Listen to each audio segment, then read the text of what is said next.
After class chanting, I would require those of you who are attending this class at the shrine hall to stay after class. I have a few announcements to make.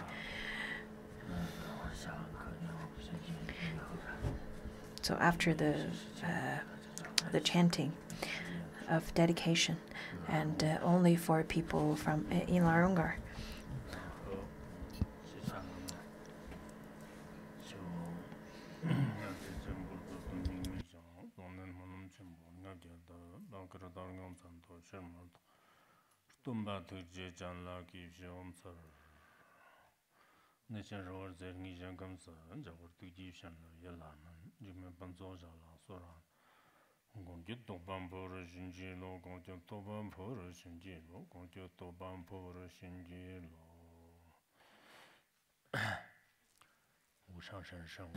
The unsurpassed Dharma is very difficult to hear, and since now I have the opportunity to listen to it, I pray that I would be able to understand the Tathagata's true meaning. And in order to benefit all sentient beings, let's give rise to the Supreme Bodhicitta. So today let's study the Shurangama Sutra again. Right now we're at a place where the Buddha and Ananda are conversing, and this part is the 7 attempts of searching for the mind. In fact, Shurangama Sutra, especially this part, the 7 attempts of searching for the mind, is very much taken seriously by the great masters. I know lots of commentaries, in fact, are quite short, and they feel that probably short commentaries are sufficient. As we talked earlier, in our previous class, we've already talked about how the mind is not within, and the second attempt is that the mind is not outside. So you can't find mind inside your body. You can't find mind outside of your body. So let's continue to search for the mind. While we're studying the Shurangama Sutra,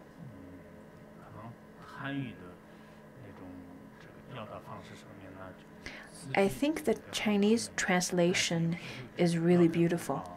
However, the punctuation and the paragraphs are rather different, because in the ancient transcripts, the Chinese translations doesn't have any punctuations or paragraphs.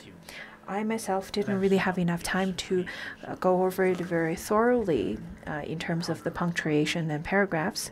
However, I consider myself as being very responsible. And I've read through lots of commentaries and distinguished lots of the differences among different commentaries. I also read into the Tibetan version of translation, which are rather quite simple to understand. The Tibetan translation is really beautiful as well. On top of the literary translation of Tibetan language, the meaning of the Tibetan translation is very easy to understand as well. According to Qianlong Emperor's prologue before the translation, he stated that the 4 languages should be included for all the translations of sutras, including Manchurian and Mongolian, the Chinese, as well as Tibetan. So that's written by the Qianlong Emperor in the prologue of the translation. And inside that prologue, he said that in the Chinese Tripitaka,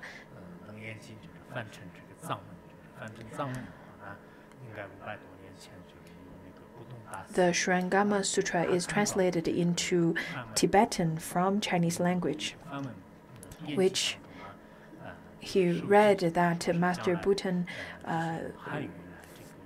made a prediction 500 years ago, where he said that the Shrangama Sutra will be translated back into Tibetan language after 500 years, which is exactly at the time of Qianlong Emperor. And then Master Jiangjia, who was the country's Buddhism guidance at the time, in fact, then made the translation. Also, the Shrangama Sutra was translated into Manchuria, Mongolia, and the Tibetan language.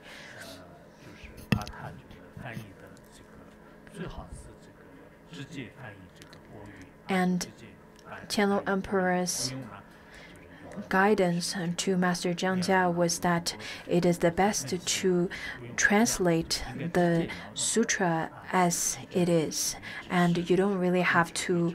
And he advised that the translators should not then use unnecessary beautiful language, and it is just like how you should provide food for people who are hungry and provide drinks for people who are thirsty, rather than trying to flowery the unnecessary.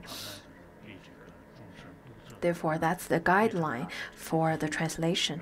And if the translation could be easy to understand as well as easy to read, then that would be of great benefit to the sentient beings.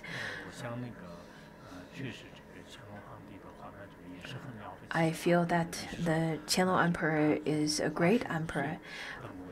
He became an emperor and started ruling the country at the age of 25, and he stepped down the throne at the age of 85 and passed down the throne to his heir.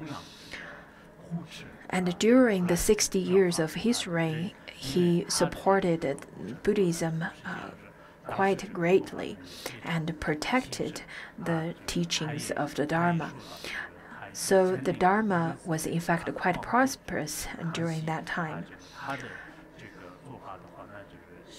And he then also, his way of translation or his inspiration actually came from his grandfather, who was the emperor of Kangxi, and he knew that his grandfather, in fact, translated the Heart Sutra into 3 different languages, so 4 languages in total. Therefore, he was really inspired, and he made the decision of translate the sutras into 4 languages as well, to include all the sutras in 4 languages. I think the propagation of the Dharma, in fact, matters quite. Have great influence because of the different reigns under different emperors, such as Emperor Kangxi, Master Yunzheng, Master Qianlong.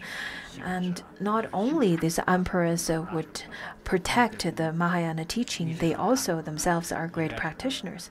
So from the historical aspect, from the historical point of view, if the emperor would very much prioritize Buddhism and Buddhism practice, then the emperors would gain great benefit from the Dharma by bringing peace and prosperity to the society, as well as propagating the Dharma to the society that would also benefit the citizens in their country. So let's continue with today's teaching.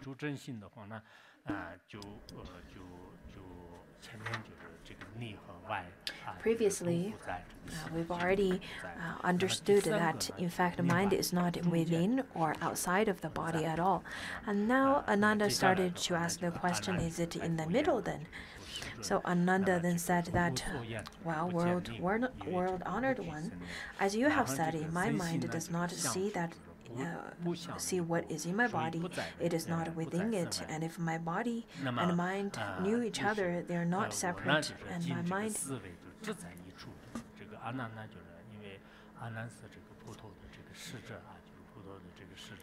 And my mind is therefore not outside of my body, because Ananda is the attendant of the Buddha. So Ananda is very good at posing questions to the Buddha. So he asked step by step. In some of the commentaries, it says that Ananda was very confident at the beginning when he posed the questions.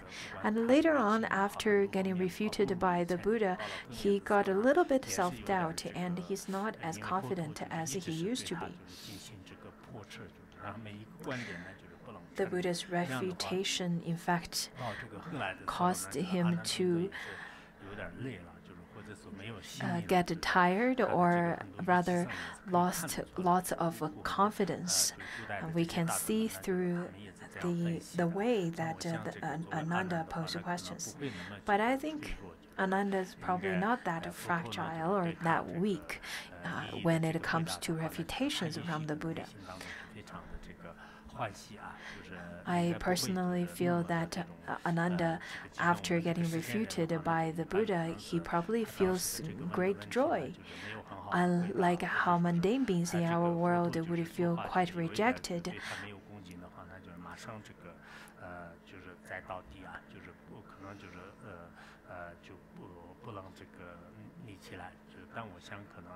They probably won't be able to ask questions again as mundane beings, but Ananda is completely different. Of course, through the historical aspect, Ananda had not attained arhathood at that time. He attained arhathood after the parinirvana of the Buddha. So over here it says that the mind is not inside the body and not outside of the body. And then he said that after thinking about this, I know where my mind is.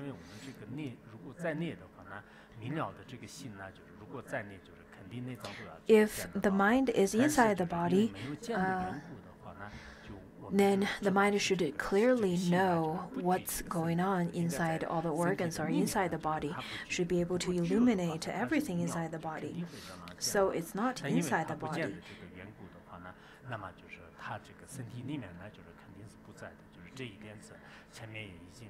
That is then stated previously. 实际上是指它可以呢，就应该说是这个身体和心呢，就是本来都是这。In fact, body and mind have such kind of a relationship where the mind knows what's going on with the body, and also the body is connected to the mind.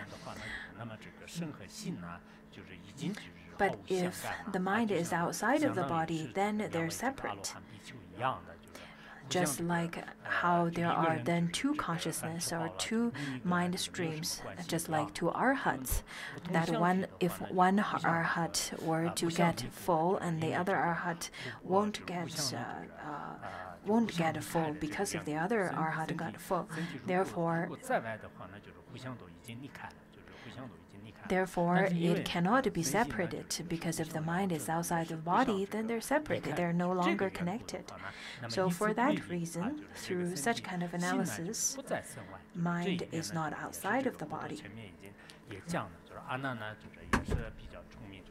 Ananda, in fact, is very smart, and right away he knows, oh, I know, the mind is not inside, and it is not outside.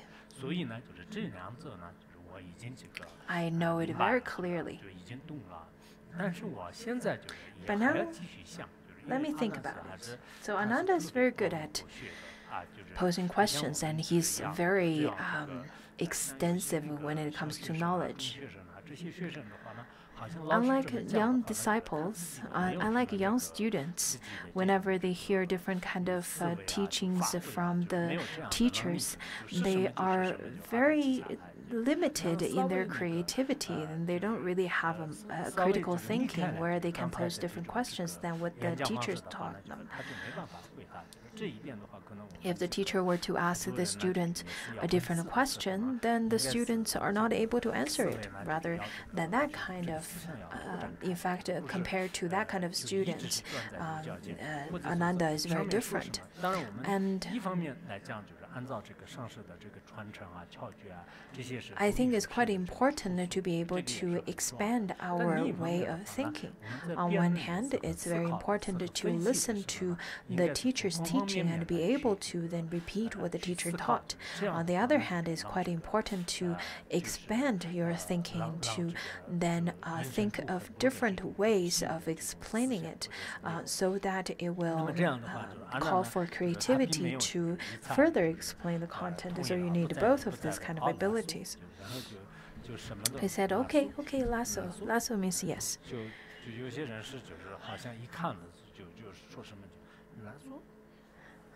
There are people who are too obedient, and they would say, okay. I think if Ananda is like that, then the Buddha won't be able to give that much of the teachings.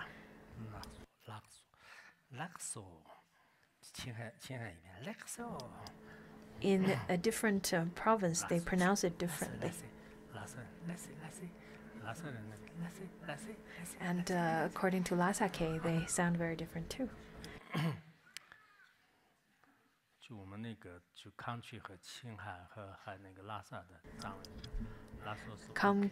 From Kham area and from Lhasa area, the expressions people use when it comes to say okay is very different too.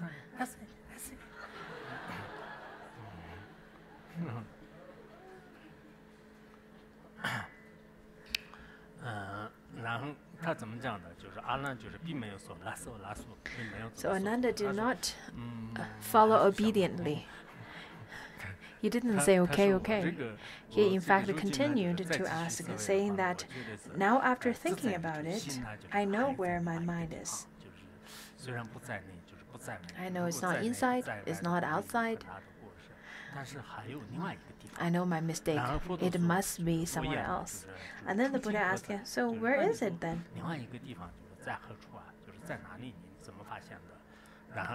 And then Ananda replied, since my knowing mind does not see what is in my body, but can see things outside, I think it is hidden in my sense organ. It must be hiding in my faculty, physical faculty.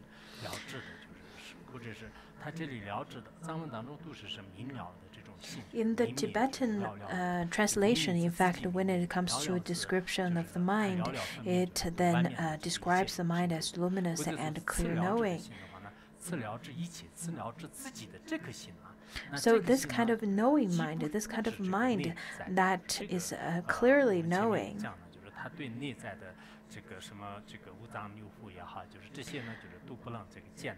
does not see the organs that's inside the body, so it doesn't know what's going on inside the body. But at the same time, it could see things outside. It doesn't see anything in the body, but it can see things outside.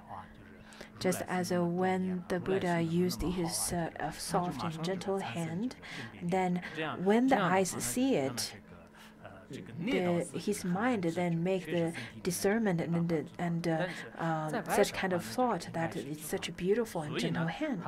So such kind of discernment is made at the time when the eye sees.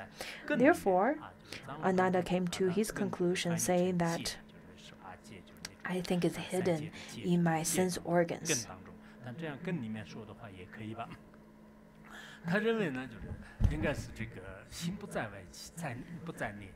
So he thinks that the mind is not outside, it's not inside, but it must be hidden in the sense organ. And then he gives the example, saying that, for example, if one covers one's eye with a crystal ball, the latter does not obstruct the sense organ, which simply follows the faculty of seeing to distinguish all things seen.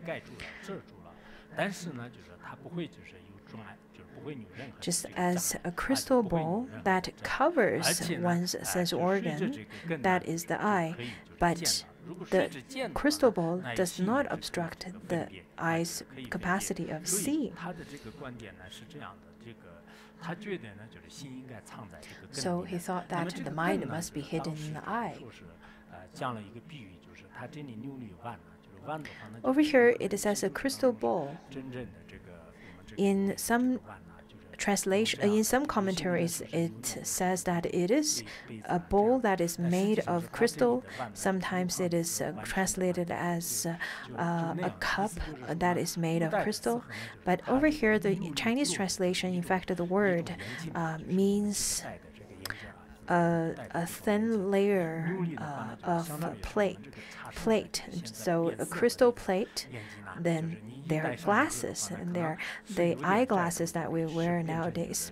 So sometimes the crystals at that time, it could be the colored crystals of the different colored shades that we would wear nowadays. It's a similar kind of function. Master Oyi, in fact, in his commentary, he said that they are just crystal-made eyeglasses. At that time, there's no glasses yet. Therefore, the glass plates are made of crystals. Maybe there are different kinds of colors, tinted colors of the crystals. So when you wear different shades of crystal plates,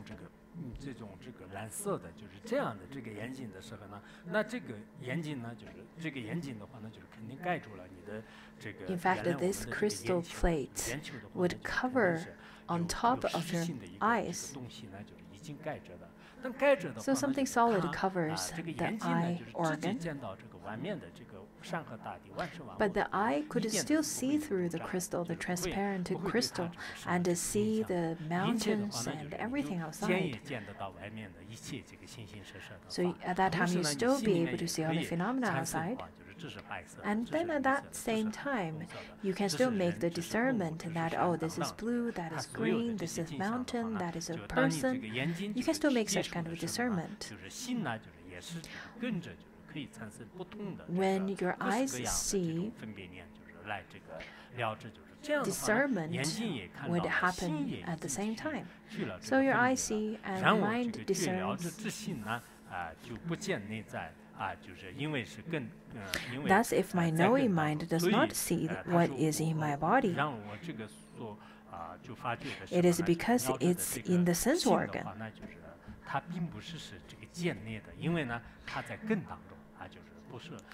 Because mind resides in my sense organ, it is not inside the body, but it resides in my eye organ.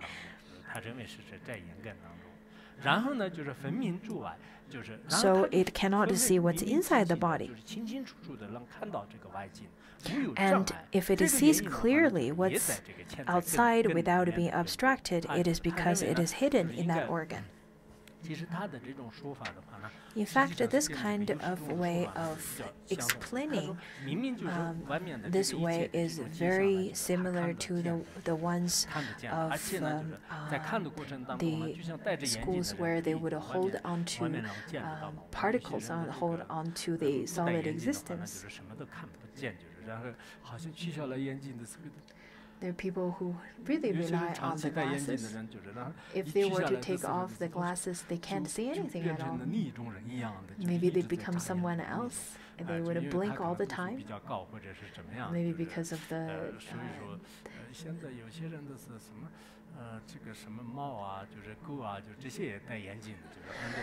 maybe because of they're so used to the glasses.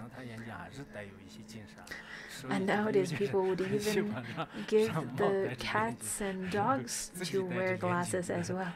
And then they would dress up the dogs and cats with glasses and shades. And similarly, they would dress up their children with shades. There are people who can't see anything at all after they take off the glasses. So the rationale of Ananda is that consciousness or the mind stays within the eye organ.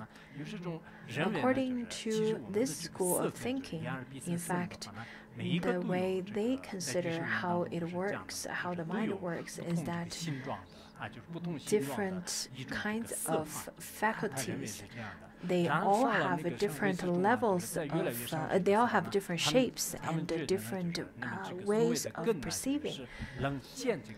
But when it comes to Chittamatra school or the mind-only school, the way they take it is that the different faculties have the capacity of perceiving.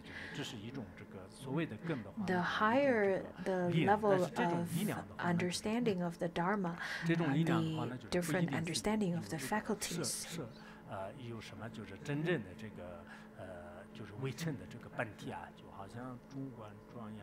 According to the commentary of the ornament of Madhyamika, it explains more in detail.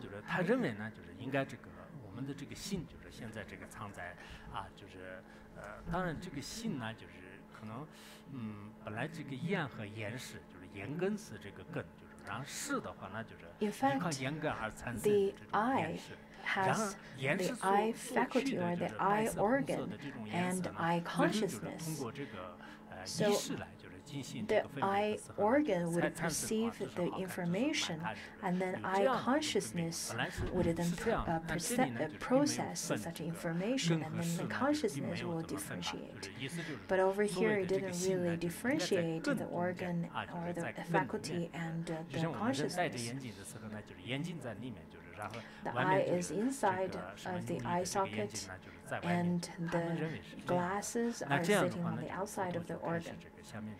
So Ananda gives such analogy to explain his idea of how the mind stays inside of the eye.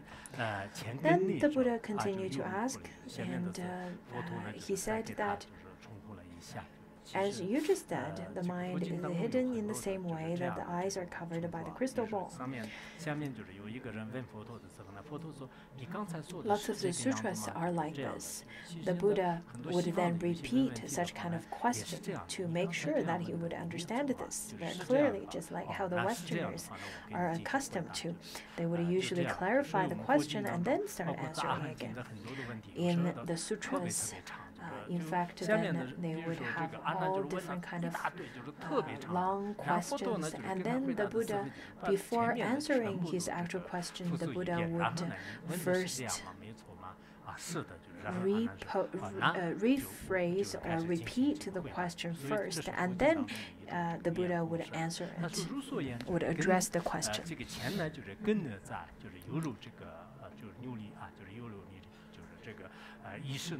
As you said that the eyes are covered by crystal ball, and when one so covers them and sees the mountains and rivers, does one also see the bowl? Does the one also see the crystals? Over here, the bowl, in fact, it's a wrong translation. It should be the eyeglasses. So can you see the glasses? If you were to wear the glasses, of course you can see through the glasses and see the mountains and rivers.